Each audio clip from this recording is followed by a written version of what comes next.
Daytime with Aston, Avery. Stephen Smith's with me. Joining us right now is the cleaning expert, Nicki Rodriguez joins us. Hello, Nicki. Hello, Hi, good Nicki. morning to you both. How Hello. are you? Hello. Happy New Year as well. But did you get a great start to the year? And also, do you have any New Year's resolutions for yourself? Yes, I do. I've got 3 this year. My first one is to continue another year completely man-free. So this will be year 3 of my quest. My second one is to just keep growing my brand of the Dolly.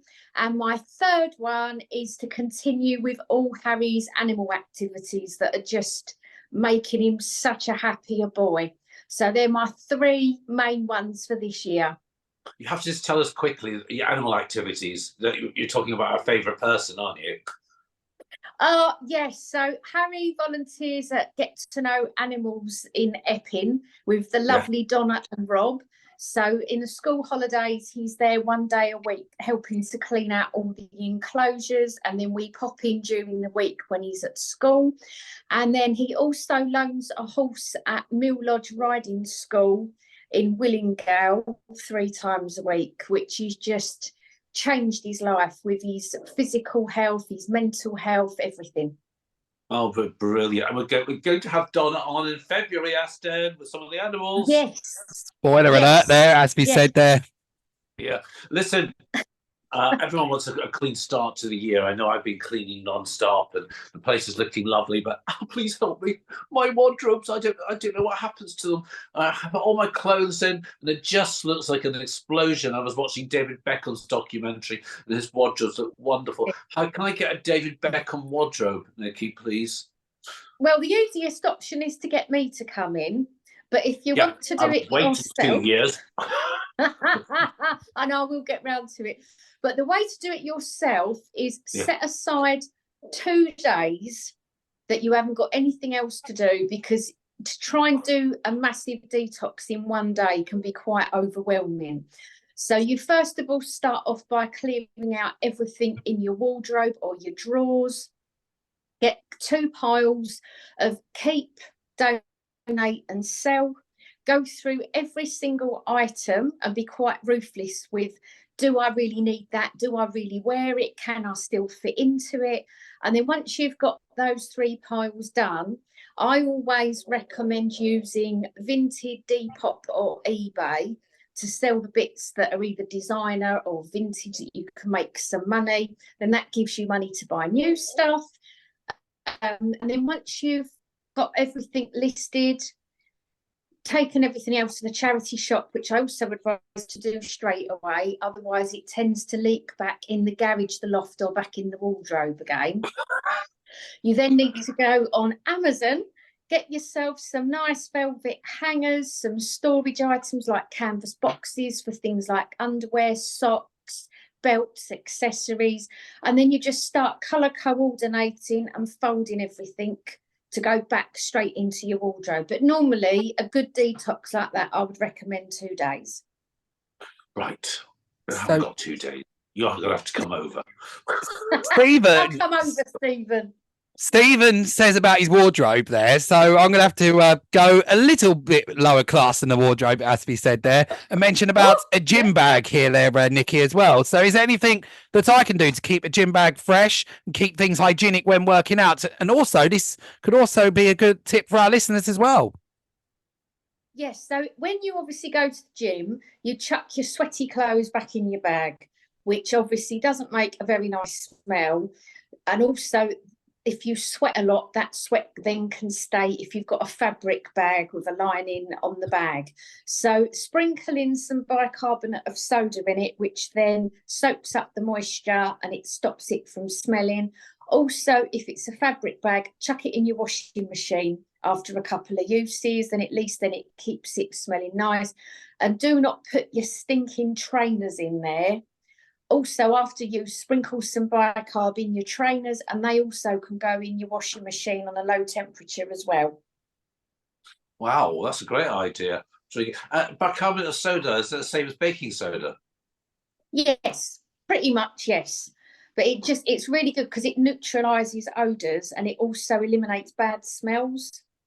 What were those little things you put in your drawers? You know, the little lavender things. Is that good? Or Oh yeah, the little scent boosters. Yeah, I mean, a cheaper way if you wanted to do that in your bag is instead of buying those kind of products, you can make them yourself by just getting some meshy fabric and putting the scent boosters that you'd use in your laundry detergents. Put some of those in there, tie it with a little rubber band, and just leave that in your gym bag as well. Oh, that's great. That's absolutely super. Listen, that's all over the news, and it gives me the heebie-jeebies. But luckily, I have a memory foam mattress. But there's danger coming from France, apparently, of bed bugs. What can you do to stop these bed bugs? Which I think I have already, even though I don't. Well, bed bugs. A lot of people have the impression that they live in your mattress. They don't. They live underneath the bed, they live in your skirting boards, cracks in the walls, and they obviously only come out at night. So a great way to get rid of them is to keep on top of your cleaning, hoover your carpets, hoover your skirting boards. With your actual bed, change your sheets at least once a week on a boil wash, because obviously when you go to sleep, you naturally shed dead skin cells in the bed. That's what the bed bugs love to feed on if they can't snack on your body. So changing your bed sheets, also hoovering your mattress regularly. Again, you can use bicarb soda, just sprinkle it all over your mattress, leave it for 20 minutes, then hoover it all off again. And also regularly turn your mattress over, and then that helps to eliminate the bugs as well. Right. If you do get a really bad infestation with them, it's best to call out the environmental people, and they basically smoke bomb your room, and that seems to help get rid of them. But it's mainly hygiene. Keep on top of the hygiene of yourself and the room. Thank you. That's brilliant. Brilliant advice. Well, Nicki, we got a question here from one of our listeners, Joe, who's listening online in Southend. They have asked, their children's bedroom looks like war has broken out. They're in a bit of an OCD, though. They've tried everything to get them to tidy up their room, though, but it could be their bedroom is so small. And bearing in mind, they are 12 and 14 there. So what can they do to get their bedroom tidy there and also get their children to tidy up their bedroom? Right, so first of all, if two children are sharing the one room, then space is going to be quite small. So it would be to go through every single item in the room. Do they actually need it? I mean, funny enough, I did this job about 6 weeks ago with two boys that shared a bedroom, and there was a year between them. So again, space was paramount. So going through every single item that they need, investing in some good storage, whether it's the cube boxes, I think the Kalikiko ones from IKEA are brilliant because they can act as not only storage, but you can put a TV, a gaming system on the top of them. So again, you're maximising storage and space. The same with wardrobes, going through all their clothes. So once you've actually sorted out the room with it being tidy, the way that I recommend my clients to get their kids to keep on top of it, depending on age, is up to about the age of 8, use a reward chart. So if they keep their room tidy, they get a star every day. At the end of the week, they get 7 stars, so they can pick an item out of Smith's or something they really want, or a trip somewhere. If they're over the age of 9 upwards, I think bribe them with money, because that way you're teaching them, if they do something good, they get money. I do it with Harry. It works wonders. I'm pretty skint most months, but it shows them the value of money. So if you give them £1 every time they make their bed, put their laundry in the dirty bin, tidy up their toys, you give them small amounts of money, and then they see that money grow, and then they can save to buy something that they really want. Well, hang on a minute. When they grow up and they get married, does the wife have Harry's to get already, Harry saving up every time he cleans? Harry's already saving up for his driving lessons, and he's only 13. So every time he does something, I'll say, there you go, there's some money. Oh my God, that's brilliant. Some people may disagree, but I just think why have the row with your child every day? Tidy your room, screaming and shouting at children. I don't agree with it, it doesn't work. So bribing them in a way, you get what you want and they get something out of it. Really good, really good idea. Listen, I have to say, since you and Danielle have come on the show and been doing articles, I've started buying cleaning things. I mean, I just can't quite get over. I used to go and buy clothes, but now I'm seeing excited about cleaning things. But you've got the pound shop and the thrift shops and everything. That what? Can you give us a tip to save money on cleaning products in 2024? Because we're all trying to save, aren't we? Yeah, a lot of things, to be honest, Stephen, you can actually make yourself, or you've already got in your cupboards. So a lot of people like to buy scented cleaning products because it does make your house smell nice. Who wants their house reeking of white vinegar? So if you're sort of wanting to do things on a budget, using things like baking powder, bicarbonate of soda, white vinegar, salt, fairy liquid is a great grease deterrent as well. Using those sorts of things is really good for cleaning your windows, your oven. It's a lot of the nicer products that cost more money, but it's because of things like the Flora, the pink stuff, Dettol, Flash. You're going for the fragrances to make your house smell nice. But they can be quite, And if you even- shop around, I've noticed with the Flora, I've noticed if you can get it in the pound shop, it's not a pound, but you can get it, if you shop around a little bit, you can get some. Oh, Home Bargains is the best place. The Home Bargains and B&M, I find, are the best places to get all my cleaning stuff. And I know I've got Danielle now, she loves going in B&M and Home Bargains to get all her cleaning stuff as well. What, is this online or is that an actual shop? B&M is a massive retail shop, but they're not, you can't buy online. Home Bargains you can buy online, but you get more variety of stuff in the store. Okay, I've never heard of these stores. They are quite. Yeah.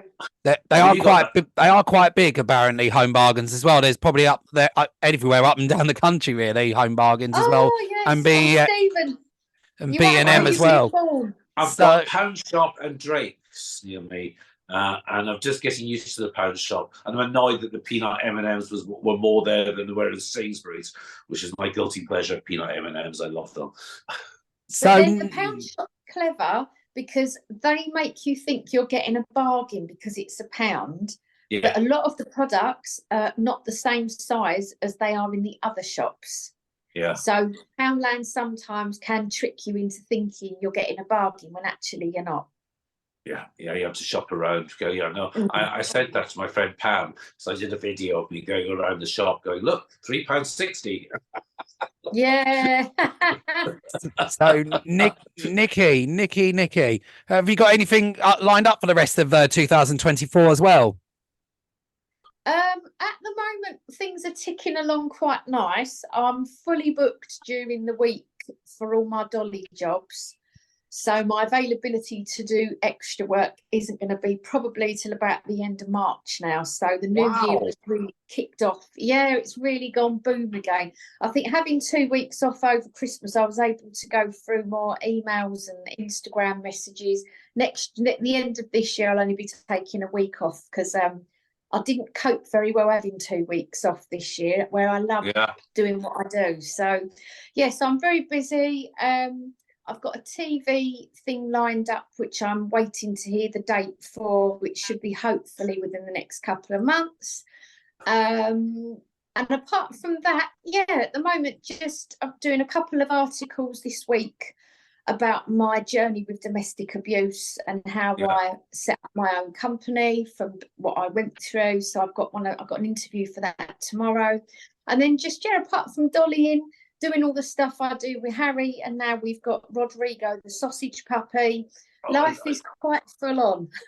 Just 2 more little questions before you go. I've never asked you this question before. So if people want to hire you to come to their home and do it, do you quote them in advance, or do you have to go see them, or how do you quote people on what you need to do? Normally, I go to see their home. I never do anything just over the phone or on like WhatsApp. You need to actually go in someone's house and physically see how big the room is, how much stuff they've got, what their expectations are, what they want the room to look like. And then once I've sort of done that, then I'll give them a list of everything they need to buy in order for me to complete the job properly. And then depending on where it is in the UK, normally I tend to only work in Essex. I don't really go further afield than that. But once I've worked out how far away it is, if it's 1 room, 2 rooms, then I'm able to gauge whether it's going to be a 1 day, 2 day or 3 day job.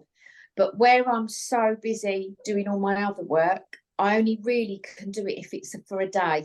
I haven't got the capacity to do more than a day at the moment. And that's a little question. How did you get the sausage dog, Rodriguez? Where it suddenly appeared? Well, where Harry loans his horse, James, who owns the riding school, who's a very good friend of ours, he noticed that Harry was a little bit down in the dumps a few weeks ago because one of his lizards had died. And Harry was playing with James's little sausage dogs. And he said to me, Harry seems a bit upset today. Does he like dogs? And I said, oh my God, he's like Chris Packham. He loves any animal. And then he said, well, actually, my mum's had a litter. Would Harry like one? So he actually gifted us Rodrigo for free, which was just one of the kindest things anybody's ever done for us. And considering I've never really had a dog before, James has had to guide me what I'm doing. So we've had him now for 3 weeks and he's now crate trained. He's nearly toilet trained. He sits, he fetches, and we're also training him up to be a support dog for Harry as well. So it's been, it's been a lovely, lovely present for somebody to do for us. Oh, it's been wonderful having him on. So, hello. That's great. He's asleep again now. He's a pup anyway. So that being said as well here, Nicki, how can our listeners find out more about you? Well, you can go on my social media. We're on TikTok, Instagram and Twitter. I'm Essex House Dolly. And then you can also click onto my website, which is on all 3 of those platforms as well. Oh, fantastic. So, as always, it's been great having you on the show, and we'll put all your details on the video when it goes out on YouTube. Thanks, Nicki, for coming on. Thanks for all the advice. Thank you, Nicki. Yes, you're more than welcome. Thank you. Happy New Year to you both, and thank you for having me. Oh, it's been great. See you again later in the year. Thank you. Bye. Bye. Bye.